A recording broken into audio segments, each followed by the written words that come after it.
Assalamualaikum warahmatullahi wabarakatuh. Jumpa dengan saya, Meta Dwi Aprianti, dosen Fakultas Ekonomi Bisnis Universitas Muhammadiyah Tangerang.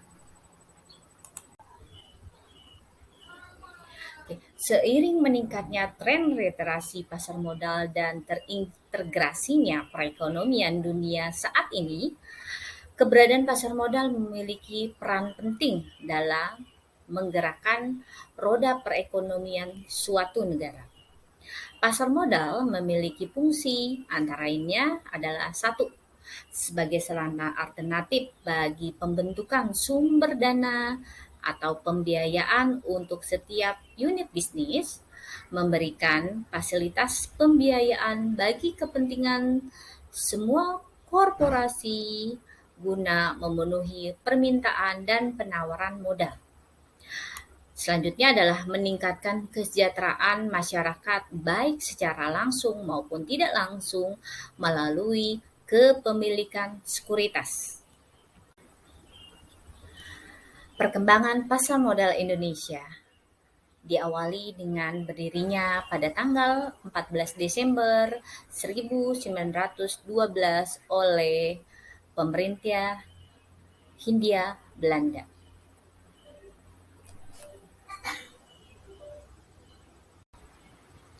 Perang Dunia ke-1 dan ke-2 mengakibatkan berbagai krisis di dunia dan pastinya di Indonesia, sehingga mengakibatkan bursa efek ditutup. Dan alhamdulillah di tanggal 10 Agustus 1977, bursa efek diresmikan dan dibuka kembali oleh Presiden Soeharto dengan nama Bursa Efek Jakarta di bawah pengawasan Badan Pelaksana Pasar Modal, yaitu disingkat dengan Bapepam. Oke, saat itu momennya juga ada perusahaan yang go public, yaitu PT Semen Cibinong, tanggal 10 Agustus 1977. Juga ditetapkan sebagai hari ulang tahun Bursa Efek Indonesia.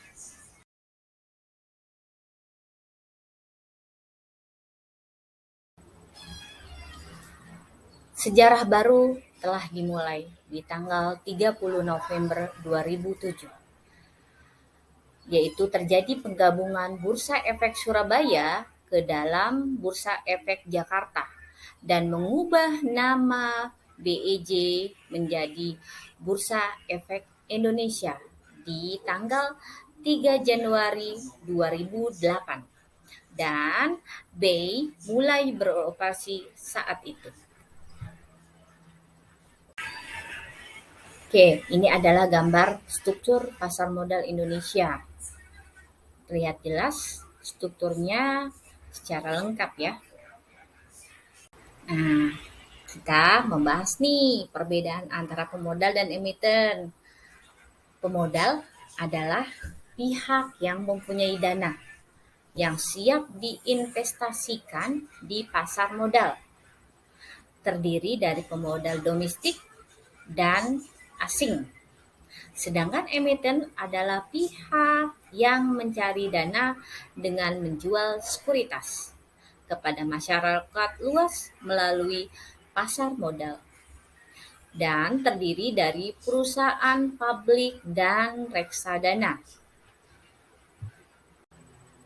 SRO adalah organisasi yang memiliki kewenangan untuk membuat peraturan dan yang berkaitan dengan aktivitas usahanya. Siapa aja sih mereka? Yaitu bursa efek, lembaga clearing, lembaga penyimpanan dan penyelesaian pastinya. Lembaga penunjang pasar modal adalah beberapa lembaga yang mendukung aktivitas pasar modal Indonesia.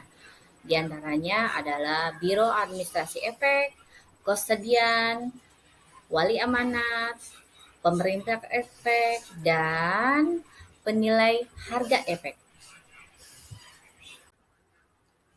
Oke, di pasar modal dan mekanisme perdagangan itu dibagi menjadi dua, pasar perdana dan pasar sekunder. Nah, kalian bisa lihat nih perbedaan pasar perdana dan pasar sekunder pastinya.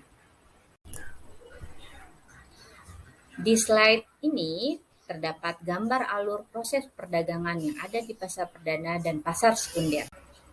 Pengertian dan manfaat Go Public. Go Public adalah penawaran umum, merupakan kegiatan yang dilakukan emiten untuk menjual sekuritas kepada masyarakat berdasarkan tata cara yang diatur dalam undang-undang dan peraturan pelaksanaannya. Go Public memberikan manfaat bagi emiten berupa salah satunya adalah memungkinkan diverifikasi. Selanjutnya meningkatkan likuiditas, meningkatkan modal perusahaan, dan menentukan nilai perusahaan. Oke, di slide ini kita akan membahas sedikit tentang proses go public di pasar modal Indonesia. Nah, sebelum emiten landas atau IPO di pasar modal Indonesia, ada beberapa step yang harus ditempuh oleh perusahaan tersebut, yaitu ada internal perusahaan. Nah, mereka harus melaksanakan satu perencanaan go publiknya seperti apa sih yang tepat. Ada rapat umum pemegang saham, ada proses penunjukan underwriter, ada juga kelengkapan profesi penunjang, ada lembaga penunjangnya juga, mempersiapkan semua dokumen untuk pelaksanaan IPO pastinya. Selanjutnya konfirmasi sebagai agen penjual oleh penjamin emisi. Selanjutnya adalah disiapkan kontrak pendahuluan, penandatanganan perjanjian, dan proses ekspos. Oke, itu yang harus disiapkan perusahaan internalnya. Terus apalagi sih step selanjutnya adalah proses pasar primer, pasar sekunder. Jadi ketika perusahaan atau yang belum IPO melaksanakan kegiatan proses go public, mereka harus mempersiapkan laporan keuangan. Jadi ketika IPO, mereka harus melaporkan kegiatan laporan keuangan perusahaan secara berkala 3 bulan, per semester, dan tahunan agar para pemilik modal atau masyarakat luas tahu kondisi tentang perusahaan tersebut. Apakah untung, apakah rugi, berapa sih dividen yang dibagikan tiap tahunnya, itu adalah semua hal yang wajib diketahui para investor.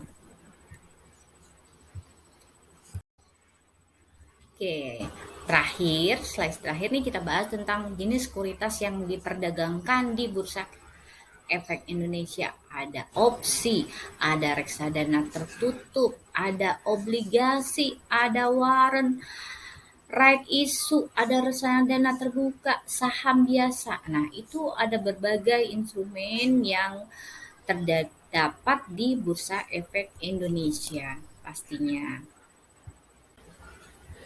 Demikian penjelasan singkat dari saya, semoga bermanfaat untuk semua, dan saya akhiri dengan mengucapkan alhamdulillah dan wassalamualaikum warahmatullahi wabarakatuh.